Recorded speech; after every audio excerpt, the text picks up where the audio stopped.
Ayon sa iba, mas masarap daw na mabuhay sa mundo na walang kasinungalingan. Kung puno kasi ng pagkukunwari ang buhay mo, hindi ka daw magiging masaya at masagana sapagkat marami kang pinapangalagaan na sikreto na di maaaring mabunyag at mabigat iyon sa dibdib na nabubuhay ka sa pagkukunwari.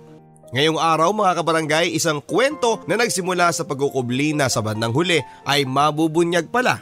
Ano kaya ang katotohanan yon na nabunyag? Maganda ba o masama?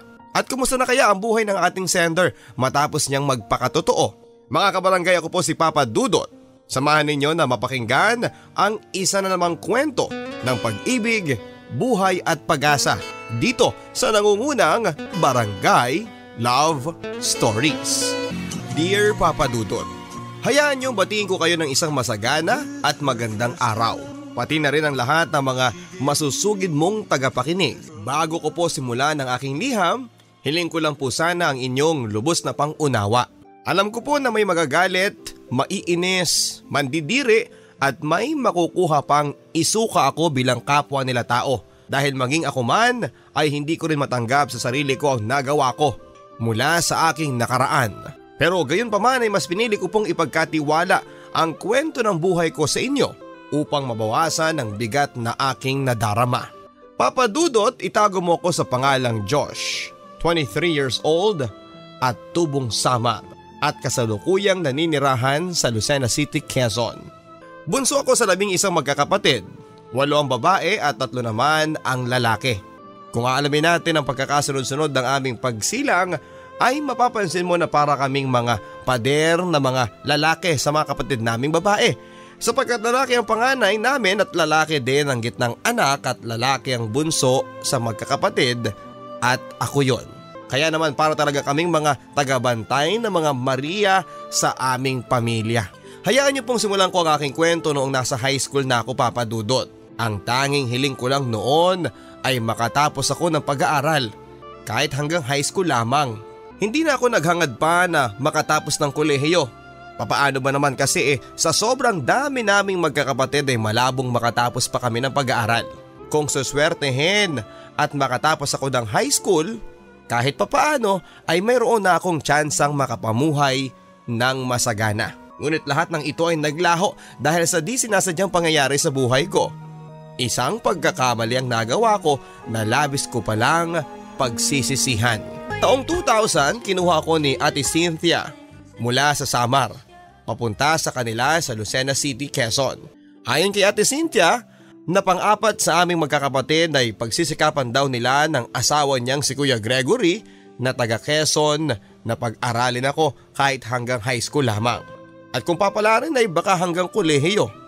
Tuwang-tuwa ako noon, Papa Dudut, sapagkat kahit papaano ay naaaninag ko na ang tsansang matupad ang mga pangarap ko.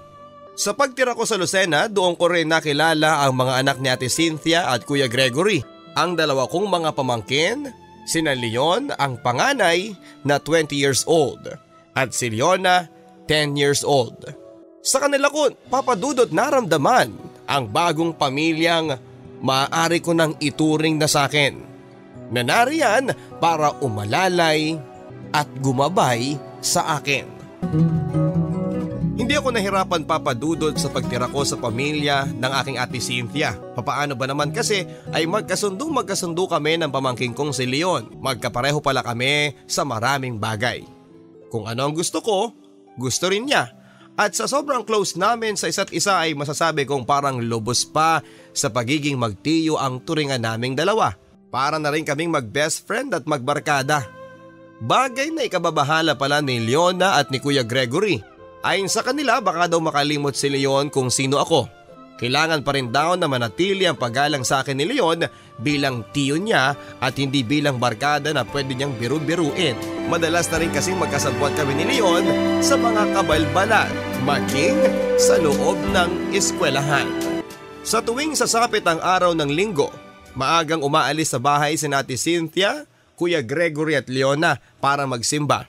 Yon ang oras para sa kanilang magsimba, umaga. Samantalang kami naman ni Leon ay lumalabas tuwing hapon para magsimba at maglakwatsa na rin. Sa umaga ng linggo habang wala silang tatlo ay maaga pa rin akong gumigising upang maglinis ng buong bahay. Ginagawa ko iyon bilang ganti sa pagpapaaral at pagpapatira nila sa akin sa kanilang bahay. Samantalang si Leon naman ay tulog pa rin sa ganong oras. Tanghali talaga siyang magising tuwing weekends. Doon kasi siya bumabawi sa mga araw na may pasok kami. Abalang-abala ako noon sa paglilinis ng buong bahay at matapos kong maipon ang mga basura, handa na ring itapon ito sa likod ng bahay. Nang biglang may pumukaw sa aking atensyon. Isang CD sa ibabaw ng basurahan. Mukha namang malinis ang CD pero bakit ito nasa basurahan? Sabi ko pa sa sarili ko. Dahil doon ay nagka-interes ako para pakinggan kung ano mga kanta ang nasa loob ng CD. Ilang minuto na rin mula nang isalang ko ito pero wala naman akong naririnig na tumutunog. Hanggang sa subukan ko ng buksan ng TV at laking gulat ko ng X-rated pala ang laman. Hindi music kundi malaswang video pala ang nilalaman ng CD na napulot ko. Hindi ko alam kung papatayin ko ba ang TV monitor at ipagpapatuloy ko ba ang panonood noon, Papa Dudut. Napukaw kasi ang atensyon ko nang mapansin ko na hindi pala babae ang kapareha ng bidang lalaki kundi kapwa niya lalaki. Nakakakilabot naman ito, suso, sabi ko pa sa sarili ko. Isang foreigner, M2M pala ito. Hindi ko alam kung papaano ko ipapaliwanag noon ang nararamdaman ko. Para akong nanginginig pa dahil first time ko makapanood ng ganong klaseng palabas. Mangilang minuto pa ako nakatanga sa TV noon nang biglang may magsalita sa likuran ko. Malaking boses na labis kong kinagulat. Kinabahan pa ako noon, Papa Dudut, kung sino ang nakahuli sa akin sa ginawa kong panonood ng X-rated. At paglingon ko, si Leon pala. Sa gulat ko agaran ko ding inoff ang TV at nakakahiyang makita niya ako na agang-aga pero yun ang ginagawa, ang manood ng X-rated. Huwag ka nang mahiya pare at huwag ka nang mag-alala. Wala na bang ibang makakakita Dalawa naman tayo ngayon dito sa bahay. Matapos niyang sabihin iyon ay bigla na rin siyang pumasok sa loob ng aming kwarto. Oo, sa aming silid magkasama kami ni Leon sa kwarto at iisang kama natutulog na magkatabi. Hiyang-hiya ako noon, Papa Dudut, sa pamangkin ko. Hindi ko alam kung pupunta ba ako sa kwarto namin para magpaliwanag o kung magpapaliwanag man ako, ano ang sasabihin ko sa kanya. Kung bakit ako nanonood ng ganong klaseng pelikula.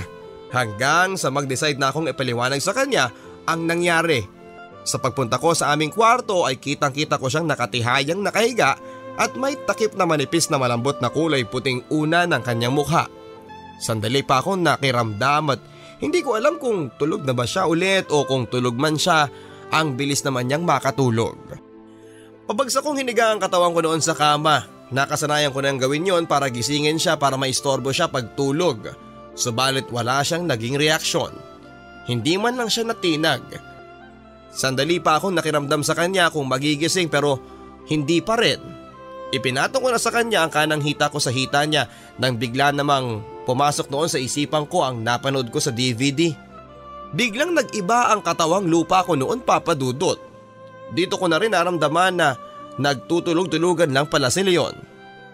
Diyos ko, usal ko sa sarili ko. Pakiramdam ko noon ay nagkaroon ng sariling isip ang mga kamay ko. Nadahan-dahang gumapang sa katawan ni Leon. Ngunit wala pa rin ginawang pagtutol si Leon sa mga ginawa ko sa kanya. Hanggang sa matauhan ako noon. Nagmamadali akong magtungo sa CR. Padabog ko pang sinara ang pinto ng CR at nakailang ulit ko pang tanggawang sakta ng sarili ko dahil sa labis na pagsisisi at pandidiri sa sarili ko sa nagawa ko kay Leon. Kuskus dito, kuskus doon ang malakas ang ginawa ko sa katawan ko para maalis ang pandidiri ko sa sarili ko. Habang nasa loob ng CR, sinabi ko pa sa sarili ko na magpapaliwanag ako kay Leon kung bakit ko nagawa yon. At ipapangako ko sa kanya na hindi na muling mauulit yon. Akmang lalabas na ako noon ng CR nang makita ko sa tapat ng pinto ang nakaabang pa lang si Leon sa akin. At mukhang gagamit din siya ng banyo. Hindi na ako nakakibo noon, Papa Dudut, dahil sa naramdaman kong parang may nag-iba kay Leon. Para siyang ibang tao sa mga kilos niya samantalang ako naman ay hiyang-hiya ako sa kanya. Siya naman ay wala man lang siyang nababanggit na kahit na ano, sa halip ay nakita ko lang sa kanyang mga labi ang isang simple at inosenteng ngiti. Sabay pasok sa banyo. Alam kong alam niya na nahihiya ako sa kanya dahil hindi ko yon maitago. Ang panginginig at pagkailang. Mabilis na lumipas ang mga araw. Balik sa dati at normal ang samahan namin ni Leon. Samahan na parang walang nangyari. Jamming dito, jamming doon. Harutan dito, harutan doon. Bagamat parang normal lang ang lahat ay aminado ako na naiilang pa rin ako sa kanya. Hanggat maaari ay pinipilit ko ng kumilos ng normal at huwag magpahalata sa kanya. Kahit na anong mangyari, hindi ko na ulit gagawin yon sa kanya. Hindi ko nahayaan pa na may mangyari sa amin. Bulong ko pa sa aking sarili. Pero dahil bulong lang ang ginawa ko, hindi pala nadinig ng puso ko. Naulit pa sa amin iyon ng makatatlo o 5 beses hanggang sa naging libangan namin ni Leon. Sa tuwing gabi o kung araw man sa pagkakataon na walang ibang tao namin yon ginagawa. Kapag magkatabi kami ni Leon sa higaan, bigla na lang siyang tumatahimik. Magpapatong ng isang malambot at manipis na unan sa kanyang mukha habang patihayang nakahiga at yun ang magiging hudyat na may magaganap sa aming dalawa. At pagkatapos noon ay magkukunwari kaming dalawa na parang walang nangyari. At dahil nga sa pareho naman kaming lalaki, sinabi ko na lang sa sarili ko na trip-trip lang yon at no attachment. Ngunit bakit ganun, Papa Dudut? Ako pala ang labis na maaapektuhan sa aming ginawa. Nagising na lang ako isang araw na parang iba ang aking nararamdaman. Pagkalito ang aking naramdaman. At pagkwestiyon sa aking pagkalalaki. Unti-unti na pala ako nagbabago. Nariyan pang nararamdaman ko na lang na ipinagdadamot ko na pala si Leon sa ibang tao. Nakukuha ko na palang magselos. Alam kong mali pero pinagseselosan ko ang lahat ng mga nakakasama niya. Pakiramdam ko naa-addict na ako kay Leon. At higit sa lahat ay mahal ko na si Leon. Maliban na mahalin siya. Pero yun ang totoo, mahal ko na ang pamangkin ko at hindi bilang isang pamangkin, kundi higit pa. Kung ako ay napapalapit na kay Leon, siya namang kabaligtaran ng ginagawa niya sa akin. Alam ko na alam niya na naa-addict na ako sa kanya. Minahal ko siya ng higit pa sa sarili ko ngunit siya ay patuloy pa rin siya sa pagpaparamdam na lumalayo na siya sa akin. Nalabis namang nagpapahirap sa akin. Unti-unti na akong iniiwasan ni Leon. Tuluyan na nga siyang nagbago at malayo na ang loob niya sa akin. Hindi na rin niya ako kinakausap at wala na rin ang dating naming bonding at samahan. Dahil sa sakit na naramdaman kong ito, Papa Dudut, hindi ko na rin tinago sa kanya ang pagkadismaya ko. Magkahalo na ang nararamdaman ko noong galit sa sarili ko. Galit sa lahat, galit sa sitwasyon, galit ako sa mundo, maliban na lamang kay Leon. Galit ako sa lahat, maliban sa kanya. Sinasaktan niya ako sa hindi niya pagpansin sa akin pero hindi ko magawang magalit sa kanya. At dahil dito ay natuto na akong manigarilyo at pati ang pag-aaral ko ay napapabayaan ko na. Madalas pa nga noon ay umuwi ako sa bahay at pumapasok sa school ng nakakainom. Doon na rin ako naging sinungalin. Sa lahat tungkol sa tunay kong nararamdaman maging sa sarili ko. Hindi ko na alam kung lalaki ba ako na may pusong babae. Sapagkat minamahal ko ang pamangkin kong si Leon kahit pa alam ko na pareho naman kaming lalaki. Dahil sa ginawa kong pagpapabaya sa eskwela, makailang ulit pang pinatawag ang guardian ko sa school pero hindi ko na pinaparating kina Ate Cynthia ang mga gusot na napapasok ko. Sa halip ay humihingi na lang ako ng tawad sa mga teachers ko at nangangako na babawi na lang ako sa susunod. Sa bahay at maging sa loob ng eskwelahan ay nagiging mahirap para sa akin ang bawat sandali, lalo na at nakikita ko si Leon. Pero siya naman ay parang hangin ang turing niya sa akin sa pagbabaliwala niya. Hanggang isang araw, nakita ko na lang si Leon na kasama ang kapitbahay naming si Joseph na kasalukuyang nakakulong ang tatay noon. Kaya madalas itong tumatambay sa bahay. Isa siya sa mga madalas kong pinagseselosa noon kay Leon. Minsan kasi sa bahay pa natutulog si Joseph. Lalo na noong sinumulan na akong layuan ni Leon. Doon na naging madalas ang pagtulog ni Joseph sa bahay na labis kong pinag-aalala at pinagseselos. Mula noon ay nagsimula ng sumikip ang dibdib ko. Dala ng mabilis na tibok ng puso ko dulot ng matinding selos. Halos hindi ako makatulog sa mga gabing doon natutulog si Joseph sa kakaisip na baka may mangyari din sa kanila. Ako nga natiyuhin sa kanya, sa kanya pa kayang baklang pakawala. At hindi nga ako nagkamali, Papa Dudut. Isang gabi, naging stalker na ako sa kanilang dalawa. Tumuloy sa loob ng bahay nila ni Joseph si Leon. Walang ibang tao doon kundi silang dalawa lang. Ang nanay ni Joseph noon ay kasalukuyang pang naglalabada sa kapitbahay nila. Sandali ko silang pinangmasdan habang naghaharutan. At doon ay unti-unti ko naramdaman ang sakit ng pagsiselos. Sapagkat na sa halip na ako ang kasama ni Leon ay si Joseph na. Matagal ko silang pinagmasdan hanggang biglang humiga si Leon sa sofa at kagaya ng nakagisnan ko sa kanya, nagtakip siya ng unan sa kanyang mukha. Natigilan ako nang makita ko ang pamilyar na gawaing ito ni Leon. Akmang may mangyayari na sa kanila na para akong bulkan ng sumabog.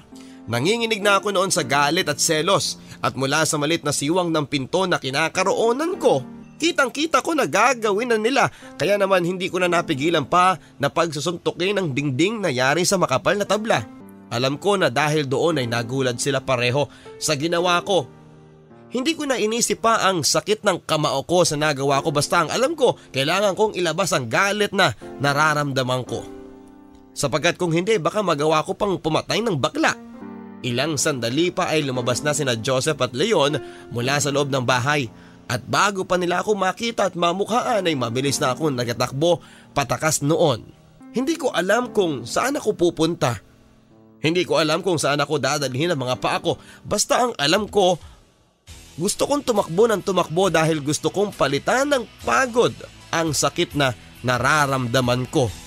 Ang sakit na nararamdaman ng puso ko sa labis na selos na pinapadaman nila sa akin. Sa labis na pagtakbo, doon ay nakaramdam ako ng matinding pagod. Kapos at agaw ang hininga ko noon, Papa Dudut, at doon ko na-realize na malayo na pala ang narating ko at hindi ko alam kung nasaan ako. Buti na lang at maliwanag noon ang kapaligiran dahil sa lakas ng liwanag na dulot ng buwan, kaya naman naaninag ko pa noon ang paligid. Mataas ang damo at puro sagingan ang paligid. Nasa dulo na pala ako ng sementeryo.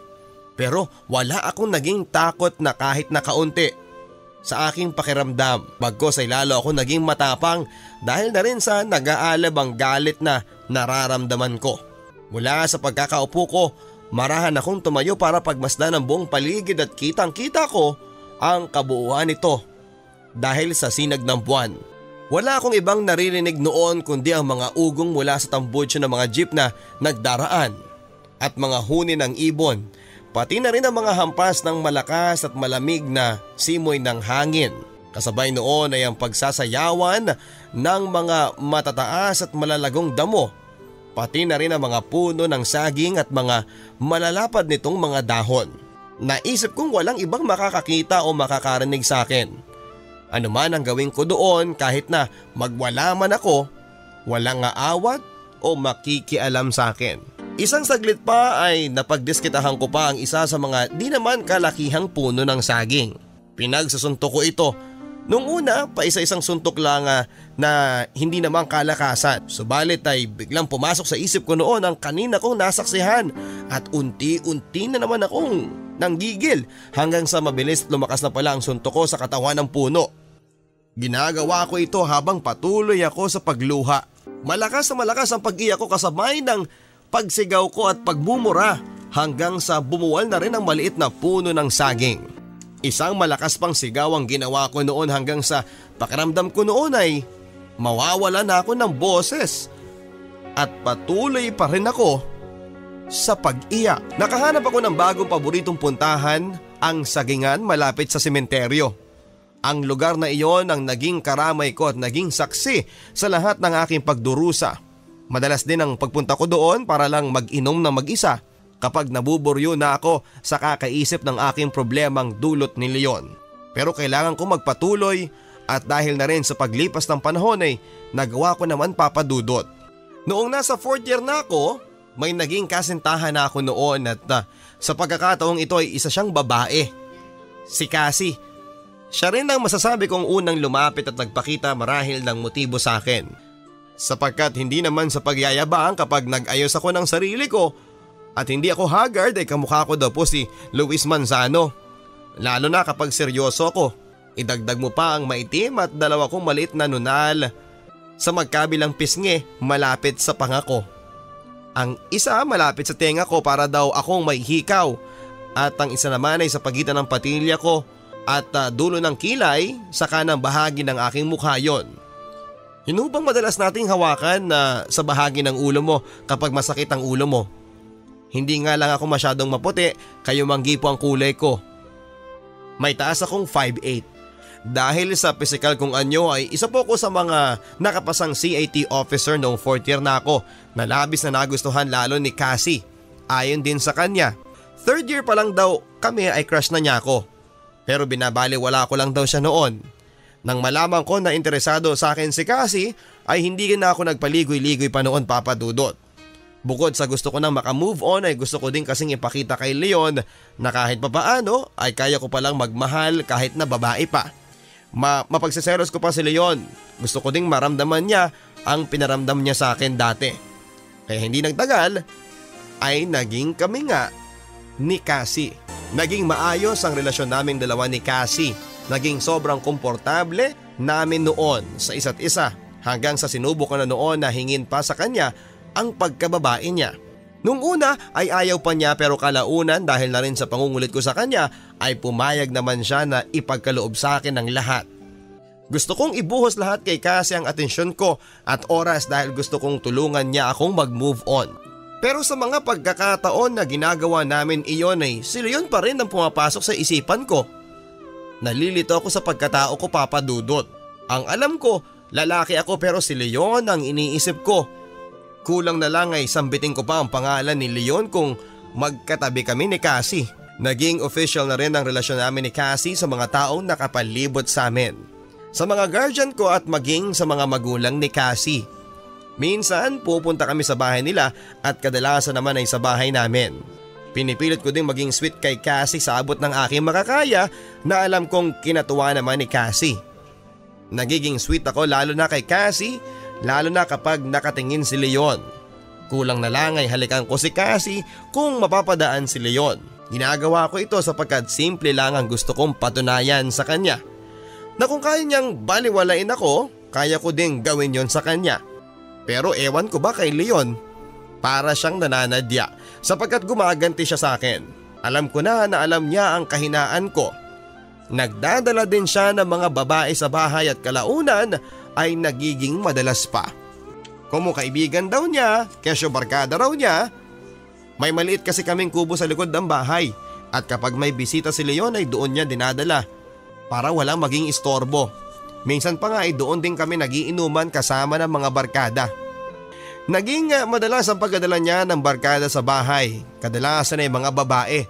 Mga malalakas na halakhakan at kulitan na siyang nagpaparinde sa aking pandinig at minsan pa nga ay hindi ko maiwasan ang sulyapan sila at kapag nahalata niyang nakamasid ako sa kanila ay bigla naman niyang sisimplihang akbayan o lambingin alinman sa mga kasama niyang mga babae. Taong 2006, sumapit ang araw ng graduation at salamat sa Diyos, nakagraduate naman ako ng high school. Kahit papaano, iyan ay sa kabila ng kabalbalan at pagpapabaya ko. After graduation ay nagkahiwalay na rin kami ni Cassie dahil tulad ko ay financial problem din. Kaya naman wala siyang naging choice kundi ang pumunta sa Maynila para magtrabaho at ako naman ay naiwan sa lugar namin sa Quezon. Nung una madalas pa ang pagpapalitan ng text namin sa isa't isa. Hanggang sa kalaunan ay naging madalang na at tuluyan na ring nawalan kami ng komunikasyon. Lumipas ang mabilis na 1 taon. Matagal na rin kaming walang koneksyon ni Cassie. Hanggang sa isang araw, nakita ko siya sa isang mall at may kasama siyang ibang lalaki.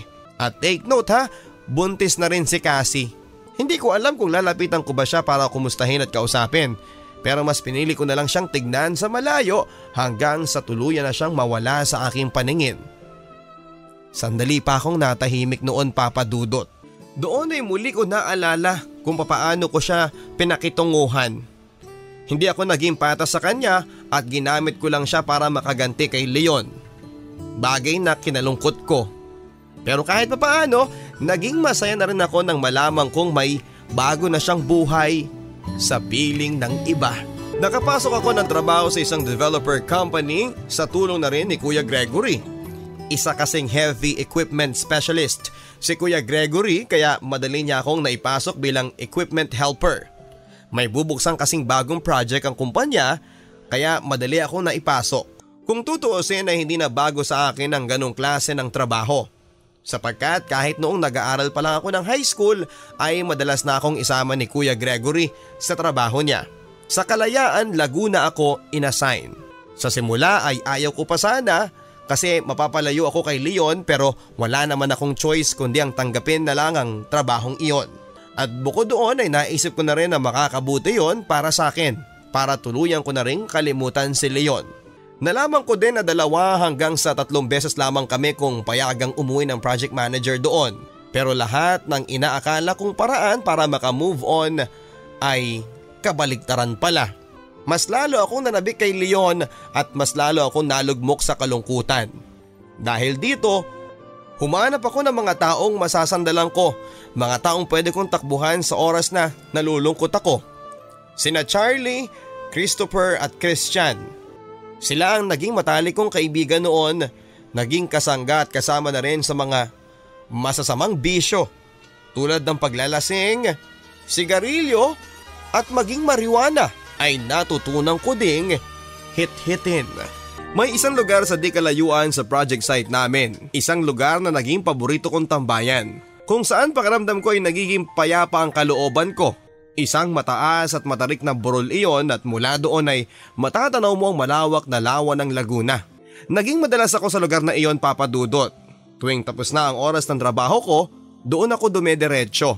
Maging sa mga panahon na wala kaming toma ay doon din ako nagpapalipas ng oras. Para sa akin ay paraiso ang lugar na iyon. Espesyal yon para sa akin tulad ng naging tambayan kong sementeryo sa Quezon. Ang pagkakaiba nga lang, kapag nasa burol ka ay pakiramdam ko ay nasa himpapawid ako at kitang-kita ko ang kabuuan ng paligid mula sa itaas lalo na kapag gabi. Makikita mo ang mga maliliit na ilaw mula sa mga kabahayan at mga sasakyan na para bang bituin at mga alitap-tap. Kasabay ng paglipas ng panahon ay mabilis ring natapos ang project namin sa Laguna at kalaunan ay umalis din ako sa trabahong iyon. Dahil na rin sa mga aberya sa opisina. Dahil na rin sa ayaw kong mamalagi sa bahay kasama si Leon ay nagpasya akong makipagsapalaran sa Maynila. Bakit mo naman naisipan na umalis? Pwede ka namang mamalagi dito sa amin at dito ka na rin humanap ng trabaho sa atin. Tanong ni Ate Cynthia at Kuya Gregory sa akin. Hindi ko na po kasi kaya Kasi masyado na po akong napapamahal sa pamangkin kong si Leon nang higit pa sa buhay ko. Kaya kailangan ko pong magpakalayo-layo para makalimot. Isang pag-amin na sagot ko sa tanong nila. Pero syempre, hindi ko naman pwedeng sabihin yon mula sa aking bibig. Kaya naman lahat ng yan, mga naglalarong sagot lamang sa isipan ko habang kaharap ko lang sila. Gusto ko po kasing subukan na mag-isa at tumayo sa sarili kong mga paa nang walang sino man ang inaasahan. Nahihiya na rin po ako sa inyo Kaya sana po ipayagan niyo po ako na makapunta ng Maynila. At sana rin po maintindihan ninyo na yun ay gagawin ko para sa sarili ko. Hindi po ako makakalimot. Ang totoong sagot ko sa kanila. Hindi mo naman pwedeng gawin yun Wala ka namang sariling pamilya. At isa pa, hindi mo alam ang pasikot-sikot sa Maynila. Kami ang mga pamangkin mo, ang pamilya mo. Pagpigil pang sabi nila sa akin. Opo kuya, pero kailangan ko pong gawin ito para masanay na ako. Hindi naman po kasi habang buhay na aasa ako sa inyo. Sagot ko. Siya, kung yan talaga ang pasya mo, wala na nga siguro kami magagawa ng ate mo. Pero sakaling magsawa ka at magbago ang isip mo sa desisyon mo, andito lang kami at pwede kang bumalik. Nakangiti namang sabi ni ate at kuya. Mula ng pag-uusap naming iyon ay di ko na rin nakausap pa si Leon hanggang sa makaalis na ako papunta ng Maynila. Taong 2008 nang umalis ako sa Quezon. Habang nasa loob ako ng bus ay hindi ko maiwasang malungkot. Hawak ko noon ang solong larawan ni Leon. Pinuslit ko iyon mula sa lagayan ng aming mga picture album. Habang naiisip ko na malalayo na ako kay Leon, doon ay dahan-dahan ako nakaramdam ng pagbalong ng mga luha ko. Buti na lang at nasa huling bahagi ako ng bus na pwesto kaya walang nakapansin sa pag-iyak ko. Sa isang kaibigan ako sa Maynila tumuloy kay James. Matalik kong kaibigan si James at naging kaklase ko din noong 4th year high school. Tulad ko ay hindi rin siya nakapag-aral ng kolehiyo kaya mas nauna lang siya sa akin na makipagsapalaran sa Maynila. Pasensya ka na pre ha, medyo maliit lang tong naupahan kong bahay dito. Alam mo naman ang buhay sa Maynila ha, hindi masyadong madali. Basta may bubong okay ka na. Paliwanag sa akin ni James nang makapasok na ako sa tirahan niya. Ano ka ba? Oo naman. Ako nga tong dapat na humingi sa'yo ng pasensya kasi baka maging dagdag pa ako sa alalahanin mo. Sus, eto naman para ano pa at matalik tayong magkaibigan. Pero maiba tayo ha. Anong nakain mo at naisipan mong umalis ng Quezon para dito magtrabaho? Isa pa, hindi naman kayo kinakapos sa atin, di ba? Yun nga lang, hindi tayo nakapag-aral. Pero alam mo bro, kung ako ang nasa kalagayan mo, hindi na ako aalis ng poder ng mga relatives ko. Pero sa bagay, kanya-kanya tayo ng diskarte. Mahaba at maraming tanong ni James sa akin. Wala lang, gusto ko lang maiba. Isa pa gusto ko maranasan ng katulad ng sayo. Maiksing sagot ko naman sa kanya. Sus, sige, hihintay na lang kitang sumuko at magpapakahirap ka lang pre. Hindi basta-basta ang mamuhay sa Maynila. Kung alam mo lang. Nagbabantang sagot naman ni James sa akin. Oo, alam ko naman yun Kaya nga gusto kong subukan Sagot ko lang sa kanya. So, ngayon, anong plano mo ngayon? Maghahanap ako ng trabaho bukas. Kahit na kahit na saan, bahala na. Naging masipag ako papadudod sa paghahanap ng trabaho sa Maynila. At aaminin ko, hindi naging madali iyon dahil nga sa high school graduate nga ako. Unang-una nga ay pagiging construction worker, dishwasher at kung ano-ano pa ang pinasok ko. Hindi ko na nagawa pang lumipat ng tirahan at naghati na lang kami ni James ng bayad sa upa ng bahay. Isang araw ng linggo habang pareho kaming nasa bahay ni paring James ay pareho kaming walang pasok noon. Kumusta naman ang trabaho mo pre? Tanong ni James. Ayos lang naman, sagot ko. Hindi ka ba nahihirapan? Dagdag niya. Kung sa hirap, oo mahirap pero ayos lang. Wala naman tayong choice di ba? Gusto mong kumita ng ekstrang pera pare? Seryosong sabi ni James. Sino ba namang ayaw? Basta ba marangal na paraan di ba? Sagot ko naman. Sige pre, mamayang gabi pre, sama ka sa akin. May pupuntahan tayo, tiyak na kikita tayo doon. Kinagabihan nga ay isinama nga niya ako. Naglakad kami ng ilang minuto. Pagkababa namin ng sinasakyan naming jeep ay medyo masikip at hindi gaano maliwanag ang daan na binaybay namin ni paring James. At napansin ko din na pababa na ang dinadaanan namin na parang sa loob ng isang underground. At ilang saglit pa ay nasa lugar na kami na tinutukoy niya. Anong gagawin natin pre dito? Trabaho ang hinahanap ko. Nagtatakang sabi ko sa kanya. Mismo, trabaho nga, sagot niya. Dito sa lugar na ito, tanong ko. Isang bar ang pinuntahan namin noon papadudot at hindi lang basta-basta simpleng bar iyon. Isang bar na parang tagong-tago at ang mga customer ibang gimmick at pakay nila doon. Anong magiging trabaho ko dito pre? Tanong ko kay James. Nakikita mo yan. Excited na sabi niya habang masiglang turo ang isang waiter na kasalukuyang pinagsisilbihan ng isang customer. Ha? Yan ang magiging trabaho ko pre? Gulat na sagot ko. Kung tutuusin papadudot ay wala namang masama sa pagiging waiter doon. Yun nga lang ay ang uri ng kasuotan ng mga waiter doon. Tanging isang kapirasong saplot lang na may pang-ibaba ang suot nila. May tapis man sila sa pang-itaas pero manipis ang telang yon na parang kimonong kulambo sa nipis. Ayaw ko pre, tayo na di bali na lang, sabi ko kay James. Hindi ba gusto mo ng ekstrang pera? Eto yon. Madali lang ang pera dito. Naiintindihan kita pre, pero una lang yan. Masasanay ka din kalaunan at isa pa, may itsura ka naman at maganda pa ang hubog ng katawan mo. Kaya sisiw lang sa'yo to, tiyak bentang-benta ka dito. Ang totoo papadudot. Ayaw ko sanang pasukin ang ganitong klase ng trabaho pero bigla ay naalala ko si Leon. Kailangan kong makalimot. Kailangan ko siyang tanggalin sa utak ko kaya tinanggap ko na rin ang trabahong alok ni James sa akin. Sa simula ay halatang naiilang pa ako sa suot ko noon sa mga unang gabi sa bar. Bukod pa sa hindi ako komportable sa kasuotan, halos lahat pa ng customer ay mga kasapi. Kung hindi binabae, paminta o matrona. Ito pala ang eksang trabaho ni James sa gabi. Usal ko sa sarili ko. Ngiti ka naman. Tugon sa akin ng manager doon. Samahan mo ng kaunting panglambing. Sa pagtagal-tagal ko sa bar na pinagtatrabahuhan ko ay mas marami na akong nadiskubre doon. Binabayaran at nilalabas pala ang ilan sa amin ng ilang mga customer.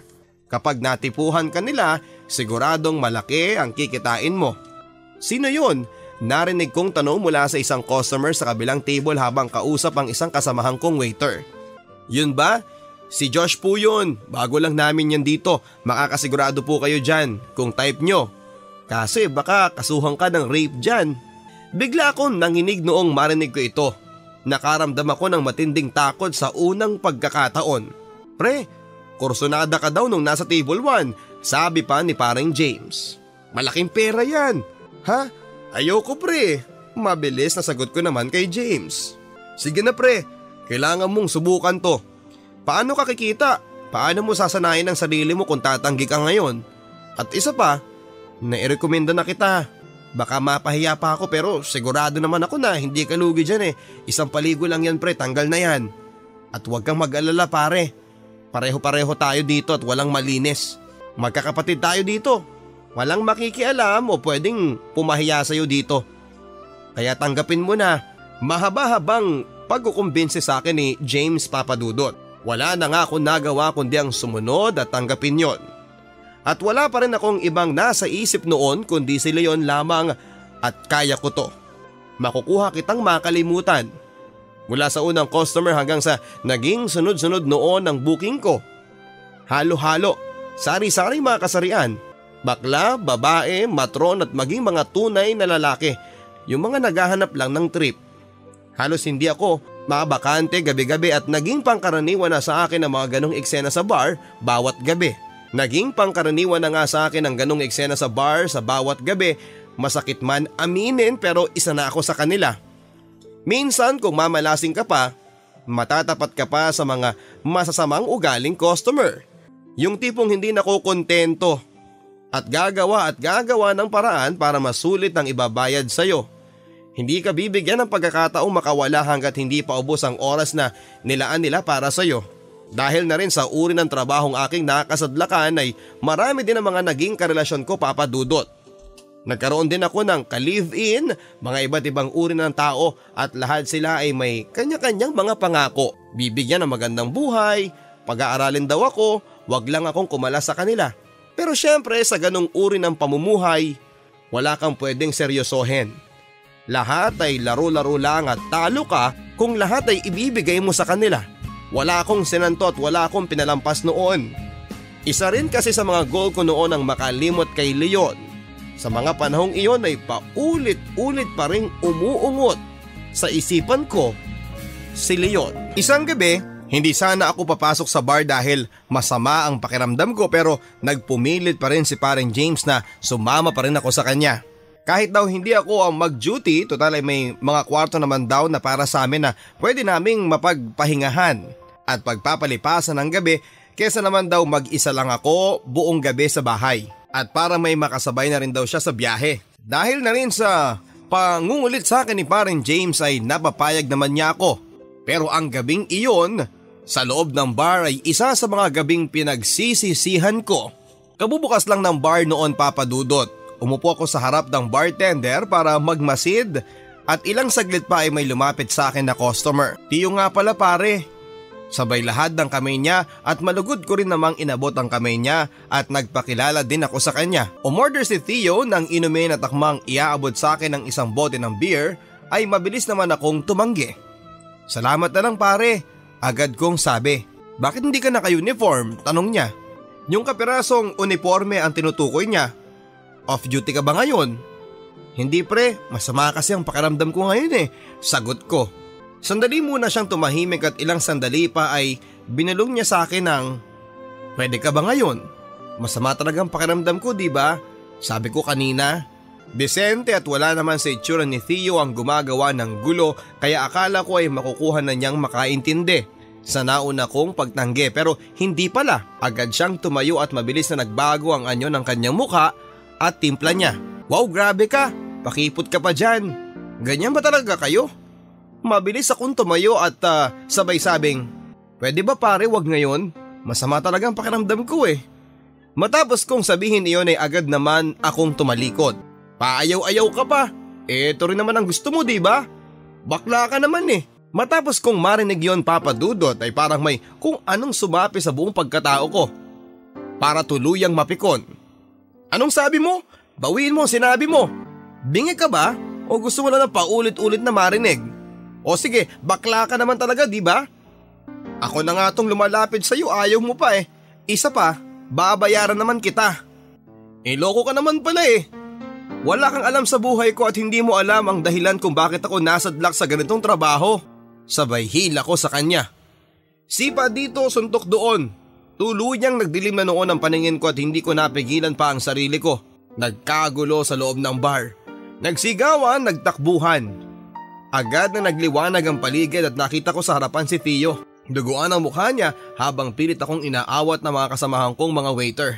Bahagya naman akong kumalma, Papa Dudot, pero ramdam ko pa rin noon ang matinding galit sa kanya. Nanlilisik pa ang mga mata ko habang nakatitig kay Theo noon. Lumipas ang ilang gabi. Wala akong napansin na may galit sa akin ang mga katrabaho ko noon. Sa halip ay natuwa pa nga sila dahil sa ganun daw talaga ang ugali ng isang yon. Kung sino ang ayaw, siya pang pinipilit. Na kadalasang pinagmumula ng gulo, buti na lang daw at nakahanap ng katapat. Aminado ako, Papa Dudot, na kinakanakal ko ang sarili ko. Madalas pa nga ay naaawa na ako sa aking sarili at nandidiri ako sa sarili ko. Mababa na ang nagiging tingin ko sa aking sarili hanggang isang beses, tinanong ako ni Paring James ng, Pre, masaya ka pa rin ba? Gusto kong matawa noon, Papa Dudot, sa tanong niya. Pero nakita ko naman sa mata niya na seryoso siya kaya sinagot ko rin siya si Paring James ng seryoso. Ako? Ang totoo, lahat naman tayo pwedeng maging masaya eh. Pero kahit ano pa man ang gawin natin para sumaya, pwedeng maging malungkot pa rin tayo hanggat hindi natin nakukuha yung tunay na dahilan para maging tunay na masaya. Bakit? Ano bang ikakasaya mo? Seryosong tanong ni Paring James. Ang totoo, hindi ko rin alam eh. Hindi ko alam kung ano at kung saan ako pwedeng maging masaya. Basta ang alam ko lang, kung saan ako magiging komportable, doon ako magiging masaya. So, nagsisisi ka ba na nadawit pa kita sa sitwasyong ito? Tanong ulit ni Paring James. Bahagya na ako natahimik noon at hindi ka agad makapag-isip ng isasagot. Basta pre, ang alam ko, hindi mo naman binalak na isa man sa atin ang mapasama, di ba? Sagot ko, hindi ko alam. Pero, hindi naman tayo habang buhay na mananatili sa ganitong trabaho. Hindi ba? Mahabang panahon na rin akong walang balita kay Leon sapagkat sina Ate Cynthia at Kuya Gregory lang ang nakaka-text ko para makumusta sila. Hanggang isang araw ay may surpresang text sa akin. Pre, musta? Galing kay Leon at hindi ko alam kung ano ang mararamdaman ko pero alam ko na masaya ako. Kasi kahit papaano sa mahabang panahong dumaan ay nakuha niya akong maalala at kumustahin. Nagpalitan nga kami ng mensahe sa isa't isa at hindi nagtagal ay eto ang hirit niya. May budget ka ba dyan, pre? Doon ay bahagya ako natahimik at nag-isip. Help naman, pre, need ko lang oh. Huwag mo lang sabihin kina nanay, dagdag niya. Hindi naman ako nagdalawang isip kaya agad ko siyang pinadalhan hanggang ang isang beses ay dumalas na, Papa Dudot. Naging palagian na ang paghingi niya ng pera sa akin. Pero inisip ko na lang na sa laki ng kasalanan ko sa kanya at sa Diyos ay dapat kong gawin yon upang maibsan kahit papaano ang bigat ng nararamdaman ko sa kanya. Mahigit 2 taon nang lumipas, pinauwi ako nila Ate Cynthia at Kuya Gregory at nakiusap sila na doon na lang ulit ako sa kanilang manirahan sa Quezon at maghanap ng trabaho. Taong 2011 nang umuwi ako, sa pag-alis ko din sa Maynila ay tuluyan ko na rin kinalimutan ang dating naging trabaho ko. Sa ngayon sa kasalukuyan ay isa na akong security guard sa lugar namin. 20 years old na ako mahigit, bagay na pinapangambahan ko rin dahil sa hindi na ulit ako nagkanobya. Maliban kay Cassie at simula din ang naramdaman ko ito kay Leon. Akala ko tuluyan ko nang makakalimutan ang nakaraan at nakatakas na ako sa nararamdaman ko para kay Leon. Subalit hanggang sa ngayon ay patuloy ko pa rin siyang minamahal. Tulad ng dati, walang pagbabago. Patuloy pa rin ako nasasaktan at nahihirapan. Hindi ko nga alam kung paano ko pa ito matatakasan. Matindi na rin ang ginagawa kong pananakit sa sarili ko dahil sa sama ng pakiramdam ko. Madalas ay inuuntog ko pa ang ulo ko sa pader sa tuwing iniisip ko si Leon. At naiisip ko din madalas na sana bumabaon ng daliri ko sa puso ko para dukutin ang puso ko at tanggalin ang bahagi na tinitibok kay si Leon. O di kaya ay para tuluyan na ako mawala ng hininga. Hindi ko alam Papa Dudut, pero wala akong ibang iniisip kundi ang puso ko na siyang palyado at may diferensya. Sabi ko, pagsubok ba ito sa akin ng Panginoon o isang malaking parusa? Sapagkat kung pagsubok man ito, bakit hindi niya ako mabigyan ng solusyon? At bakit hindi ko makuhang malutas? Minsan pa, naiisip ko sa dinami-dami ng mga napagdaanan ko dapat manhid na ako, pero bakit ganon? Bakit hanggang ngayon ay patuloy pa rin akong nasasaktan at patuloy pa rin akong nagmamahal? Kailangan ko lang bang mabulag para tuluyan ko siyang hindi makita? O baka namang kailangan ko nang mawalan ng buhay para magwagas ng tuluyan ng lahat ng ito, kesa naman nabubuhay ako at patuloy ang kasalanang ito. Pakiramdam ko Papa Dudut ay nasa digmaan ako. Digmaan na walang katapusan. Laban na walang katunggali kundi ang sarili ko lang. Patuloy akong nakikipaglaban sa aking sarili at hindi tiyak kung hanggang kailan. Nakakasawa, nakakapagod, pero wala ka namang magagawa. Yun bang pakiramdam na kahit na ilang beses kang sumigaw ng suko ka na, suko na ako, pero hindi pa rin makukuhang tantanan at patuloy pa rin ang labanan. Pakiramdam ko para akong nakatapak sa kakapirasong bahagi ng lupa na nasa gitna at pagitan ng isang napakatalim na bangin. Nasa kaunting pagkakamali mo lang ay pwede kang kaagad-agad na mahulog at lamunin sa kailaliman ng banging iyon. Sabi ko pa nga kung may mga taong nangangailangan ngayon ng puso o heart transplant ay ibibigay ko ang puso ko sa taong higit na mas nangangailangan. Baka kapag binigay ko ang puso ko sa taong iyon ay mas mahigit na magkaroon pa siya ng saysay ang pusong ito. At baka mas magamit pa sa tama. Sa ngayon Papa Dudut ay nakukuha ko namang makipag-usap muli kay Leon, pero alam ko na may latak na ang pagkatao ko sa kanya at kailanman ay hindi ko na mabubura iyon sa isipan niya. Sabi ko pa sa laki ng kasalanan ko ay hindi ko alam kung bibigyan ako ng malaking milagro ng Diyos. Alam ko na hindi ko pa nakukuhang kumitil o pumatay ng tao, pero sa bigat ng kasalanan ko pakiramdam ko para na rin akong nakapatay. Alam ko marami sila na gustong maangkin at mahalin ako. Ngunit sa kabila ng kaalamang iyon, bakit hindi ko pa rin sila makita o maramdaman? Sa ngayon ang tanging hiling ko lang naman ay makalimutan ko ang lahat at tuluyang magkaayos kami ng pamangking kong si Leon. Hindi iyon basta-basta mangyayari. Pero ganun pa man ay umaasa pa rin ako. Isa pa rin sa mga dalangin ko sa Panginoon Papa Dudut ay magkaroon ng kahit na simple pero masayang pamilya. Umaasa po ako na isa ako sa mga mapipiling ninyong mabasa sa inyong programa. Malaking karangalan po para sa akin ang ibahagi sa napakatanyag niyong programa ang natatangi kong istorya. Dahil sa higit sa lahat ay may napagsabihan ako ng aking daladalang problema. Para kahit papaano ay makahinga-hinga ako ng maluag at mabawasan ang sakit kong nararamdaman. Hanggang dito na lamang po at maraming salamat. Ang inyong kabarangay, Josh of Lucena City.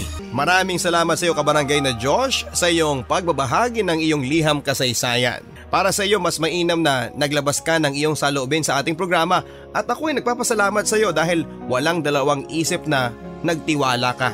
Huwag mong questionin ang Panginoon. Bakit imbis na magtanong ka sa Kanya o magtampo sa Kanya kung bakit ka binibigyan ng pagsubok, bakit hindi mo kaya kausapin siya at humingi ng tulong sa Kanya? Tama ka.